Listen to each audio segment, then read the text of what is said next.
पढ़ेंगे जर्नल के बारे में। रोजनामचा, रोजनामचा क्या है? The word journal is taken from Latin word जर विच मीन्स डायरी। तो ये जो जर्नल शब्द है ये लेटिन भाषा के शब्द जर से लिया गया है, जिसका मतलब होता है diary. This journal is a book like diary in which daily transactions of business are recorded date wise and serial wise. तो ये क्या है? जर्नल जो है ये एक ऐसी पुस्तक है जो कि बिल्कुल डायरी की तरह ही है, और जिसमें प्रतिदिन के लेन देन जो व्यवसाय में होते हैं उनको रिकॉर्ड किया जाता है। कैसे? डेट वाइज और सीरियल वाइज। फिर उसके बाद important journal entries only to understand without proforma narration and proper amount.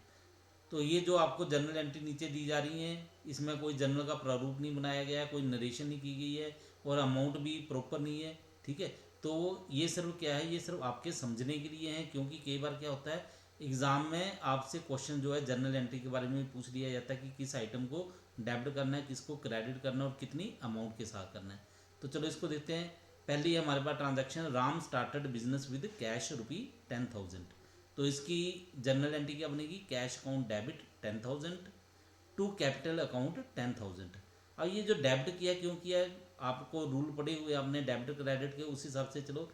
तो क्या बताया? Here cash is a real account. Cash क्या है? यहाँ पे रियल अकाउंट है, और इसके लिए जो रूल है वो क्या लगता है? वो लगता है कैश कम्स इन।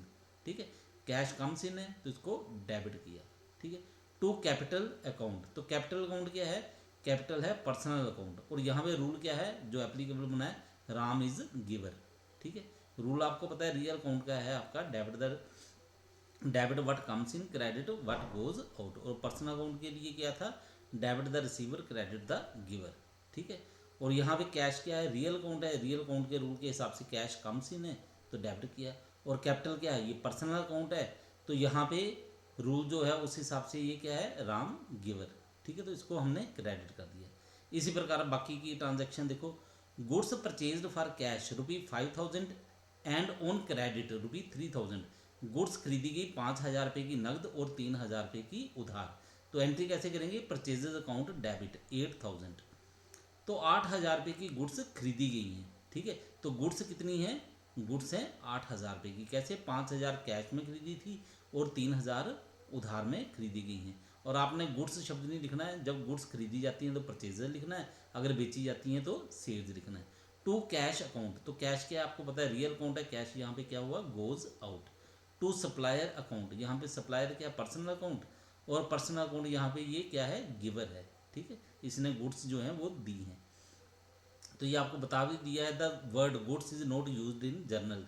परचेज और sales is used in place of goods. इसके नेक्स्ट है हमारे पास पेड रेंट ₹1,000। 1,000 का किराया दिया।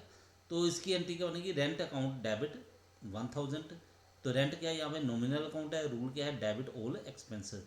तो यहाँ पे ये खर्च हुआ है तो इसको हमने डेबिट कर दिया है। इसके बाद क्या हुआ? To cash account credit. Cash को हमने 1,000 क्रेडिट किया। क्यों? क्योंकि कैश गोज आउट। ये रियल अकाउंट का रूल है। ठीक है, इसके बाद है फोर्थ ट्रांजैक्शन हमारे पास है रिसीव्ड रेंट ₹1,000। किराया प्राप्त किया 1,000 का। तो एंट्री क्या है? Cash account debit 1,000। तो कैश क्या है? यहाँ पे कम्स इन है। टू रेंट अकाउंट, तो रेंट अकाउंट को हमने क्रेडिट किया। क्यों? Credit all incomes. हमें किराया प्राप्त हुआ है, हमें क्या हुआ? इनकम हुई है। ठीक है, तो ये आपको बताया यहाँ पे एक्सपेंसेस और इनकम्स पेड या received are always in cash if not specially depicted as in kind. ठीक है, जब तक कुछ नहीं कहा गया तो एक्सपेंसेस होते हैं या इनकम होती हैं ये हमेशा कैश में ही होती हैं। ठीक है, क्योंकि ये उधार में तो हो नहीं सकती हैं। हाँ, इन काइंड हो सकती है। तो इन काइंड जब तक लिखा ना गया हो तब तक आपने यही मानना है कि ये नगद ही हैं। ठीक है, उसके बाद फिफ्थ ट्रांजैक्शन है हमारे पास goods sold to Mukesh worth ₹5,000 for ₹4,900। Mukesh को 5,000 की गुड्स 4,900 में दे दी। तो यहाँ पे क्या है? मुकेश डेबिट 4,900।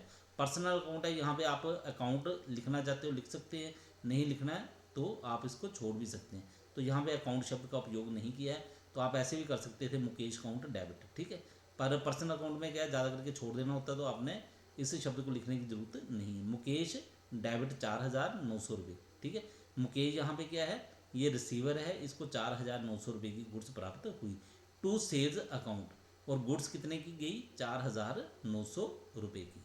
ठीक है, अब 100 रुपया कहाँ गया, तो 100 रुपये के बारे में आपको दिखा देते हैं। यहाँ पे क्या लिखा हमने, goods are sold on credit and ₹100 is trade discount.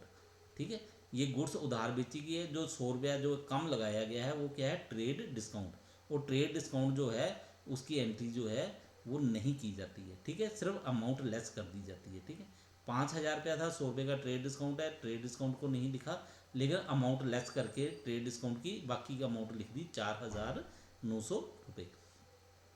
Trade discount is allowed to increase sales and not recorded in journal.